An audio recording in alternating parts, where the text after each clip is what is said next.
Inventions have long since reached their limit, and I see no hope for future development.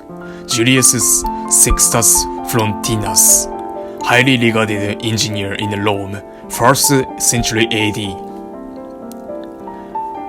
Pastor, is there anything connected in the hope of this accelerator that in any way involves the security of the country? Wilson, no sir, I do not believe so. Pastor, is there anything here that projects us in a position of being competitive with the Russians with regard to this race? Wilson, only from a long-range point of view of our development technology. Otherwise, it has to do with, are we good painters, good sculptors, great poets? I mean, all these things that we really venerate and honor in our country and are patriotic about. In that sense, this new knowledge has all to do with honor and country, but it has nothing to do with directly with defending our country, except to make it worth defending. Except from the testimony before the Congressional Joint Committee on the Atomic Energy, April 16, 1969. I think some physicists, especially older physicists, might look back at the 1970s kind of wistfully as a golden age of the particle physics. There were a lot of big discoveries being made, the J-psi, November Revolution kind of being the highlight, but there were many others, some of which we are going to be talking about today. It was not just surprises, it was also a sense that it was all beginning to come together.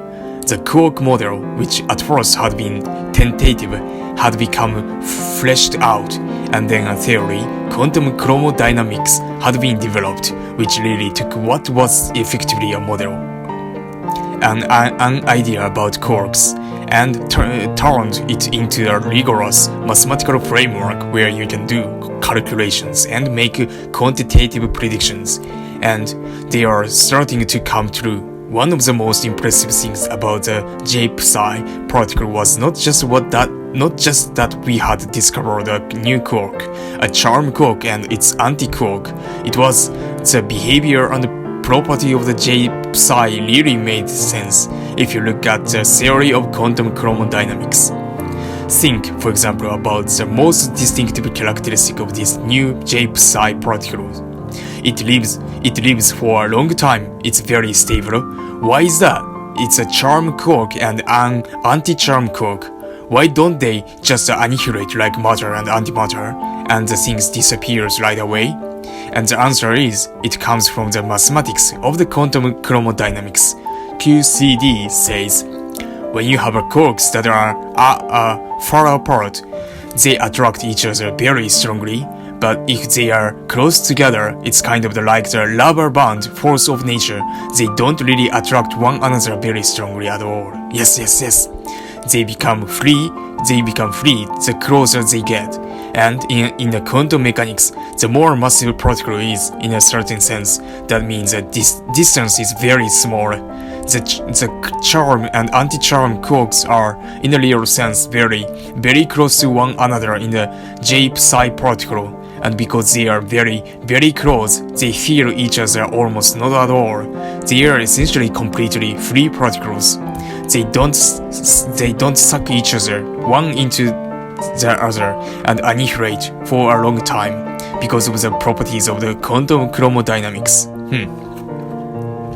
QCD was just a fledgling theory in 1947. There was a small community of the theoretical physicists who knew about it, some of whom had even really predicted the existence of the particle like this with its properties.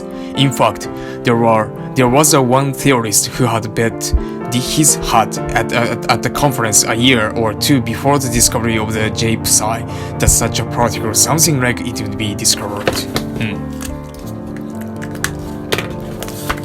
I think that as soon as the particle, the J psi, was discovered, the world of quantum chromodynamics began to spread very rapidly because this was now a great success, a quantitative success for this new theory. And so, not only is the quark model well established by the November Revolution, but also the theory of quantum chromodynamics becomes well established. Now, to a physicist, when a theory is well established, it doesn't mean you quit thinking about it. In fact, physicists are the most skeptical, cynical, and aggressively challenging conservatives that you can imagine. If you say, a theory is out there and it's correct, all the experimentalists want to do is prove you wrong. And they are working really hard to try to find some data that proves you wrong. Of course, in the processes, if they keep agreeing with the theory, it's just a stronger and stronger and stronger evidence that in fact the theory really is correct. Yes. So today I want to talk some more about the final, what we might call big surprises. Okay, we just talked about the big surprise of finding a charm quark, which wasn't really such a surprise after all. In fact, it fit in a nice way with a scheme that we are developing. And the same goes for the new big surprises that I want to talk about today. They were surprises, they weren't expected, but they fit in beautifully into the theory of quarks and the theory of quantum chromodynamics. So instead of getting everybody all upset because they were unexpected, instead it made everybody feel more confident and satisfied that their theory was indeed an accurate description of nature. The first surprise came at Stanford again, a couple of years after the discovery of the J psi. A fellow named Marty Parr at Stanford was doing an experiment and he discovered a new particle, and it took a while for him to convince himself and then convince the world that this new particle that he was seeing was real. But it's very real, and since those days it has been seen many countless times in lots of the accelerators. It was a new lepton. Okay, we had the electron and we had the muon, which was like a heavy version of the electron. And now, Marty Parr finds a third one. It's got an electric charge. Wow, just like the electron, it's got a spin 1/2. It does not interact strongly. Okay, it's not another meson, it's not another strongly interacting particle, it's truly a lepton, just like the electron and muon. It's like a third generation or a photocopy of these other lighter mesons. Of course, it's very radioactive, it decays very rapidly, leaving some characteristic signature. In fact, it produces some new neutrinos. And that's a story that we'll come back and talk about. It's a third generation, so he gives it's the Greek letter tau. It's a tau lepton, some people call it the tauon, but that's too hard to say, so we just call it the tau particle. And this was the Nobel Prize material. Marty Parr got the Nobel Prize for the discovery. But in a certain sense, what is this telling us? I want you to try to imagine organizing the fundamental particles that we know about now in a little table, kind of like a periodic table of the state elements. But now it's a periodic table of the fundamental particles. So the periodic table of the elements, you start with light ones, and you work your way to heavier and heavier ones. Now we have a slightly different schemes here. There aren't atoms we are talking about. I'd say you've got the quarks and on your one hand and the leptons on your other, and they are really quite different in many respects, so we'll keep them separate. The lightest quarks are the up and the down, so I think they should get a low to themselves. They are distinct from each other, they have different charges, and then there are two lightest leptons, the electron and the electron neutrino, the electron flavored neutrino, and those four particles really compose the world we live in. Yes, right. Your body is made up and down quarks. Wow, your body is made of up and down quarks, so up quarks and down quarks, which combine to form protons and neutrons, and maybe a few pions, which are still made of up and down quarks. And that's a nuclei. And then there is the electrons and the neutrinos. Well, they are here. They are in the room. There is 100 billion of them every square centimeter every second passing through you, coming from the sun. Although you don't feel them or care about them, most likely they are part of ordinary everyday life. It's just that first generation, those lightest particles that seems to make up the ordinary world. And then we've got a kind of the photocopy, a second generation. Think about quarks. We knew about the strange quark, which is like a heavy version of the dawn. It's got the same charge and the same spin, but it's a heavier and radioactive. And now in the 1974, we've discovered a heavy version of the charm quark. So we've got a up and down, and then charm and strange. And what about over in the lepton sector? Well, analogously, we've got the muon and the muon flavored neutrino. Now we have a complete second generation of the quarks and leptons, right? And who ordered them? Well, it's still kind of the mystery, although there are some arguments that we can make about why these particles are necessarily part of the world that we live in. They do appear naturally. They do appear naturally. They come raining down on us in the cosmic rays. Strange quarks for sure, muons for sure, and muon neutrinos. Not so many charm quarks. They also exist fleetingly as virtual particles. They exist perhaps in the certain unusual astronomical phenomena like massive neutron stars. And now, what Marty Paul has discovered is one more lepton. So imagine, beneath the electron and beneath the muon, now there is a new particle, the tau particle. So you can think like a physicist now. If you found one new particle in a new generation, what do you expect? What do you expect? Alright, I expect by just sheer virtue of the beauty and symmetry that there should be a whole law. There should be a corresponding tau neutrino, right? Just like there was a previous generation of the heavy leptons and its corresponding neutrino. So I'm expecting that if we go out and hunt, we should be able to find a tau flavored neutrino. How about in the quark sector? Well, if nature is nice and symmetrical, if we've got a new generation of the leptons, I'm thinking there is probably got to be a new generation of quarks, heavier still, even more radioactive. I think it's a natural gases, and everybody immediately started hunting. Okay, this was a sort of big obvious project starting right after this discovery in the 1975 of the tau lepton.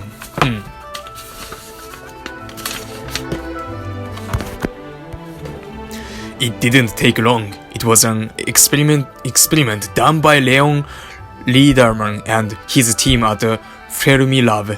Fermilab was at that time a fairly new nuclear particle physics accelerator just outside of Chicago. It's still there. In fact, today it's the highest energy facility in the United States. It's our premier particle physics facility, although we have others, including SLAC, which is still running and doing good stuff. Fermilab was not like SLAC. It was a little bit more like the Brookhaven facility. It was a giant ring. It's no longer a cyclotron. What you really have is a ring made up of the whole bunch of magnets, and the magnets are there to guide protons around in a circle. And you're whacking those protons all the time, giving them more and more and more energy as they go around. Fermilab is a gigantic. It's 4 miles around, and if you ever fly into the Chicago O'Hare Airport, look out the airplane window and you'll probably see this big, very obvious from the sky 4-mile round ring. When I first saw it, I was really psyched. It's very visible.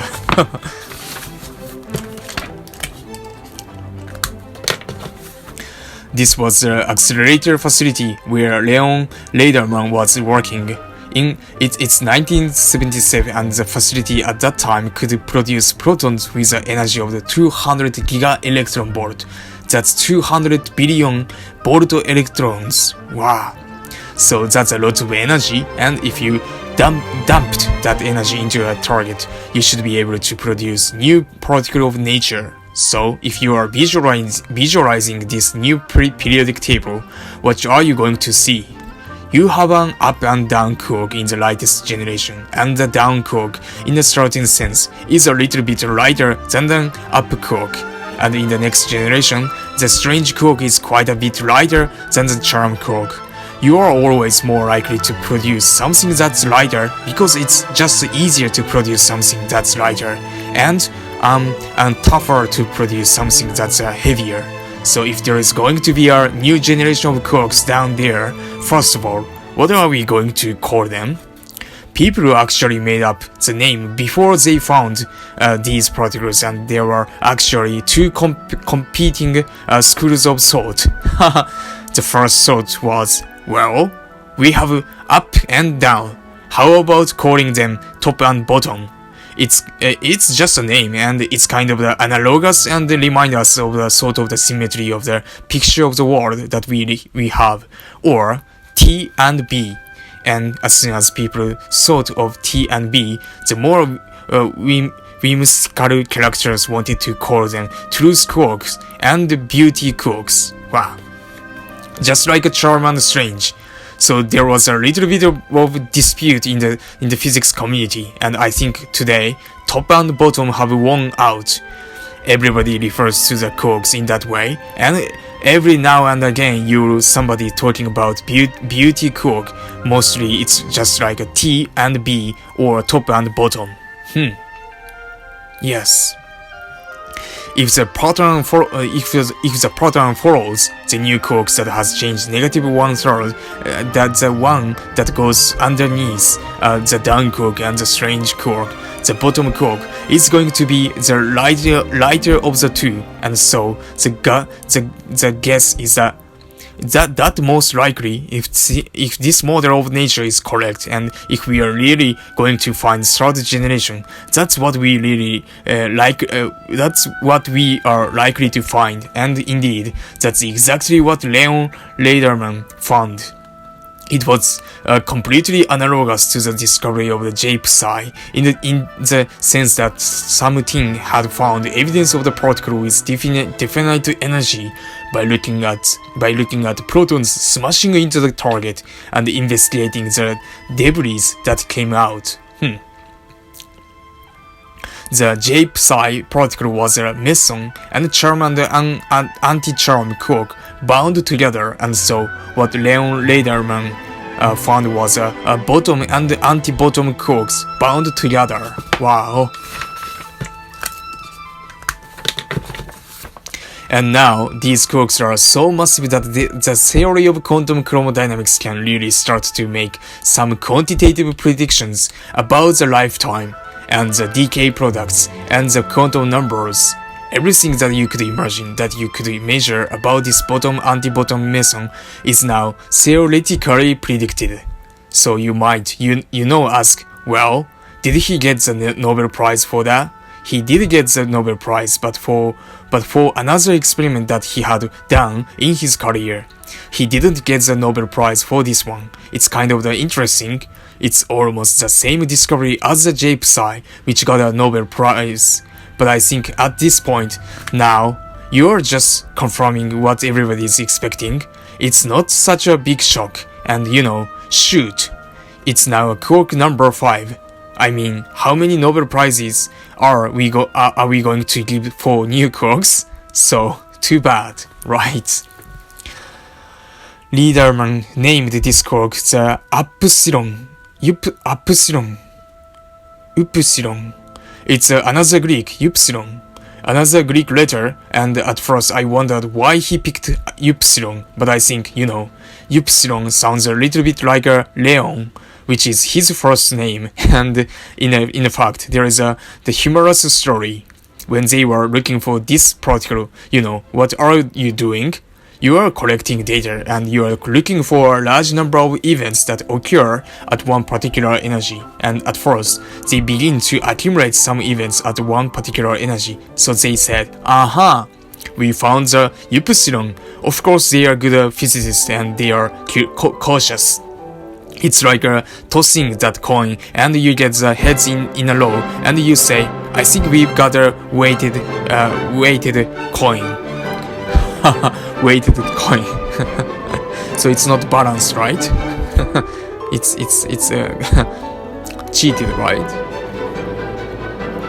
But you should keep tossing for a while. If you discover that it was just a fluke, you have to apologize. And in fact, it turns out that the first discovery was a mistake. It was just a statistical fluke. So many people called it the Oops Leon particle. And nonetheless, they very quickly did find the true Upsilon. There is another name for these particles, by the way. If you have a boson and anti-boson quark in orbit around one another, like a little binary star system, you'd call it botomonium. So the anti-charm quarks, which we call the J-psi, you could also call the charmonium. Charmonium is a sort of the generic name. You could imagine if it's a little planetary system that you could also have a particle where they spin a little faster, if you like, in a higher orbit, and in fact you could predict the properties of that particles, and that would be an excited state, and that does exist. In fact, it was found at Stanford just within a week of the discovery of the J-psi, exactly where you expected it. So, a similar story happens with botomonium. And in the fact, people have made electrons and anti-electrons go in orbit around one another, and that's called positronium, just another naming convention. So now we have a situation where we've discovered a third generation of the electron-like particles, a third lepton, which is called the tau. We've discovered the third generation of the quark. So now, I think everybody is completely confident in the framework, in the reality of these objects. And so what do you predict? There is two predicts left in the 1977. There should be a tau-flavored neutrino, which is going to be really tough to detect, because it's a neutrino, and you need lots of energy to produce a tau neutrino, because tau neutrino are always produced as a partner with a tau, which means you are not going to have very many of them. And if you don't have very many neutrinos, it's going to be a nightmare to try to detect them, because most neutrinos just go flying through detectors. So people knew right away it's real, but it's going to take us a long time to find, and they were right. In fact, we only found the tau neutrino directly just a couple of years ago. It's a 21st century discovery.